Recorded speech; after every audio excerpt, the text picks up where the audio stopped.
My husband was away on a business trip again. It had become so routine that I barely registered the sound of the front door clicking shut anymore. This time it was Dallas. 3 days, 4 nights. A big tech conference. Important networking, he called it, as if those words were supposed to fill the growing silence between us. He left at 5 a.m. sharp, suit already pressed, tie perfectly knotted. His suitcase rolled softly behind him like a quiet echo.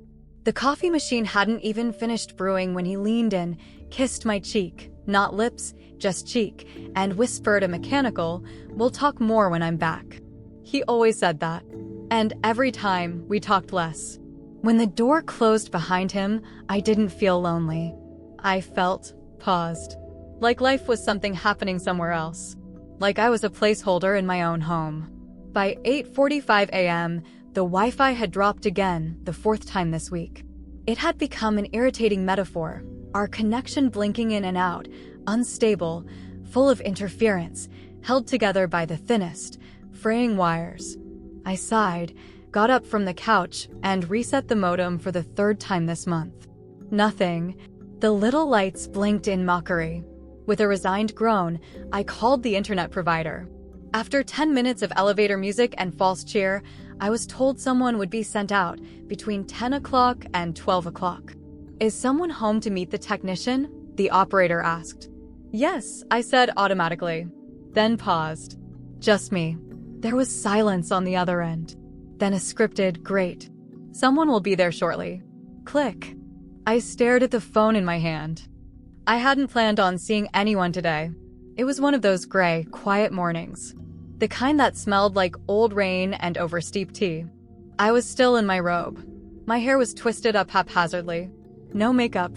No plans. But something about that call, or maybe the silence in the house, or maybe the memory of my husband's eyes not quite meeting mine before he left, made me move. Without overthinking, I showered. Slowly. Hot water. Lavender soap. I stood under the spray longer than usual, letting it melt the stillness from my skin. I blow-dried my hair. Put on mascara. A little concealer. Lip gloss. Not too much. Just enough to feel present. I slipped into a soft black top. Nothing overt. But fitted. Comfortable. Tight jeans. Gold earrings. Barefoot. It was just a technician. Just a stranger. I told myself that as I added a tiny spritz of perfume behind my ears. The doorbell rang at 10:47 a.m. I checked the mirror once more. Then opened the door. He was younger than I expected. Mid-20s. Maybe 25. Athletic in a casual way. T-shirt slightly stretched across his shoulders. Tool bag in one hand. Clipboard in the other. Short dark hair. A clean jawline with just the faintest suggestion of stubble. He looked up. "Hi. I'm with the internet company." His voice was deeper than I expected. Not pushy. Not sleazy. Just steady. "Right." "Come in," I said, stepping aside. He walked in with the quiet confidence of someone used to being in strangers' homes. His eyes moved quickly, scanning the hallway, the furniture, the layout. Not intrusively. Just professionally. "Modems in the living room," I offered. "Perfect," he said. "Shouldn't take long." I followed him down the hallway, suddenly aware of how silent the house was. How clean. How curated. He knelt by the modem, unslinging his bag. His shirt lifted slightly at the back, revealing a strip of tan skin above his jeans. I looked away, embarrassed at myself. But not before I noticed the tattoo. Just a small one. A black outline of a compass near his shoulder blade. "You've had issues all week?" he asked, glancing over his shoulder. I nodded. Drops at random. Sometimes it comes back. Sometimes not. "Old modem," he said, already unplugging wires. "Happens a lot in these models." He worked quietly. Efficiently. His hands moved with confidence, strong, calloused fingers wrapping cables, checking ports, scanning signals. I stood nearby, trying not to hover. "You do this long?" I asked. He looked up, smiled faintly. 3 years. Pays the bills."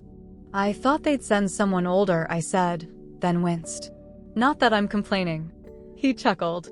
I get that a lot. Silence. The modem beeped. Almost done, he said. He leaned in further. His scent was clean. Subtle.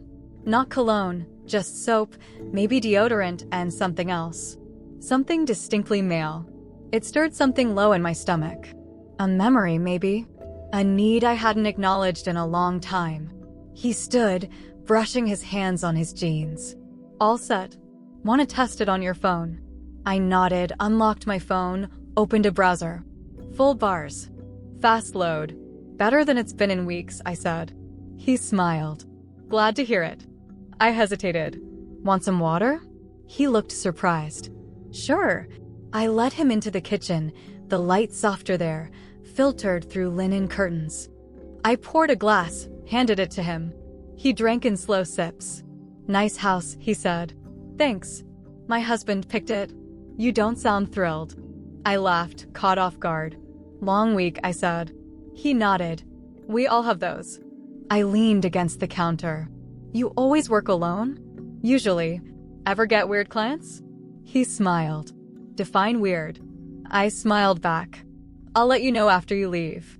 He laughed, low, genuine. There was a pause.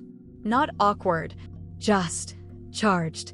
His eyes dropped for a split second, to my neckline, to my lips.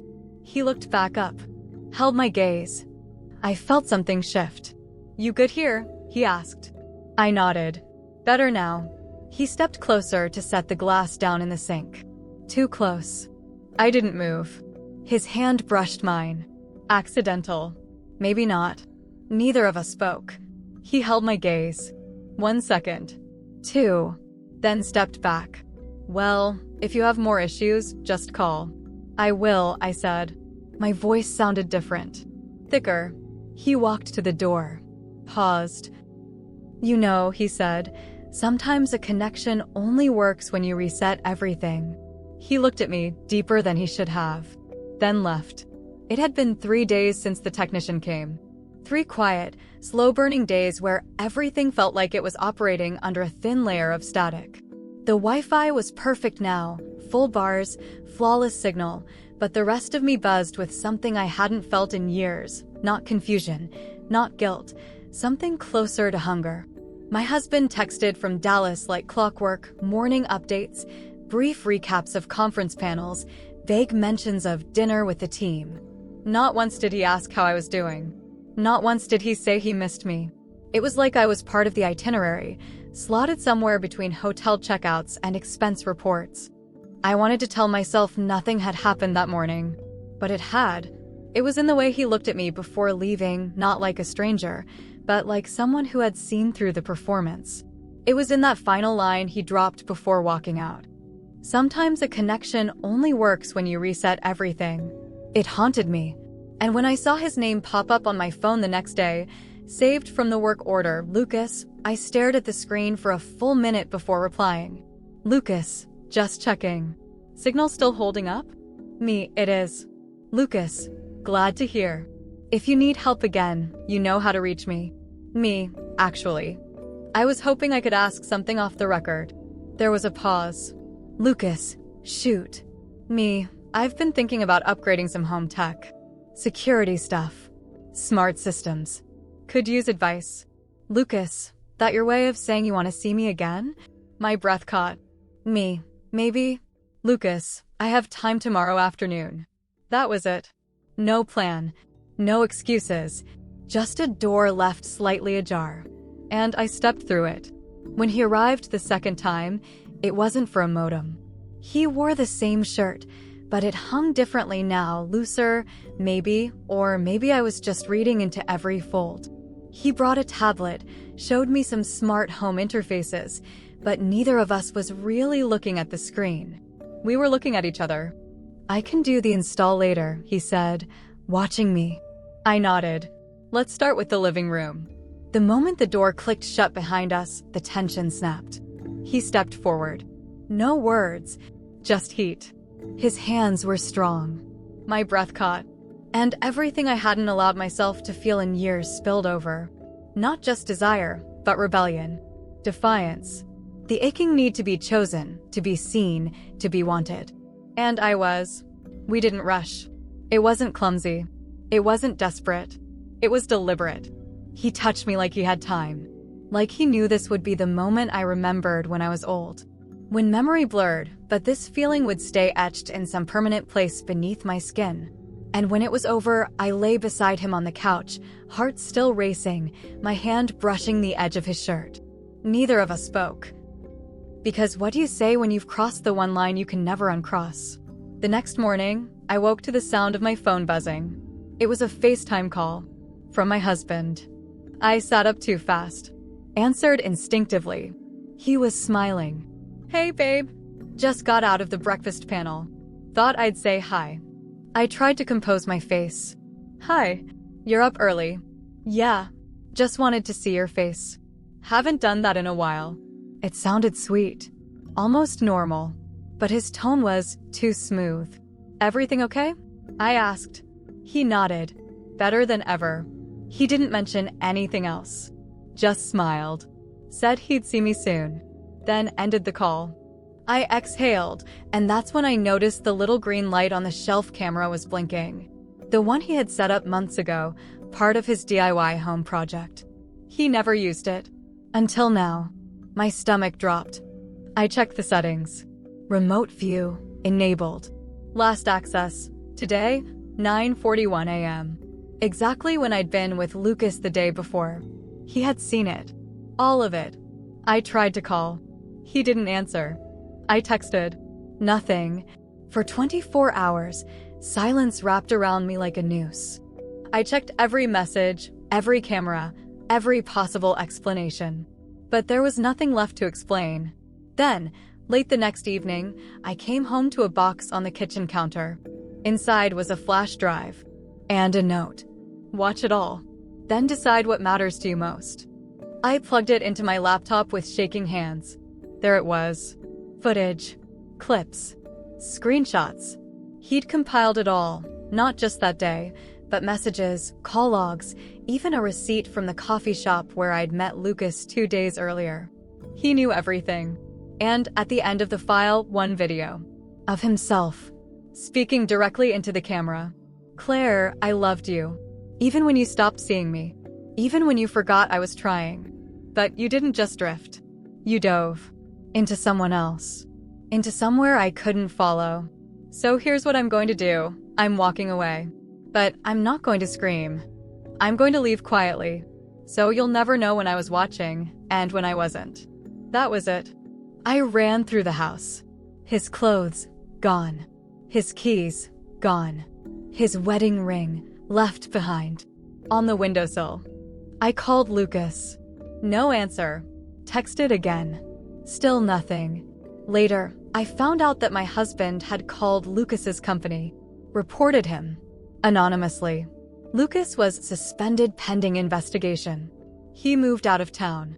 Changed numbers. Blocked me. In the end, I lost both of them. All for a moment of connection that was never meant to last. I still live in the same house. The Wi-Fi never drops anymore. But sometimes, late at night, I see that little green light blink on the camera. And I wonder, did I reset too much? Or not enough?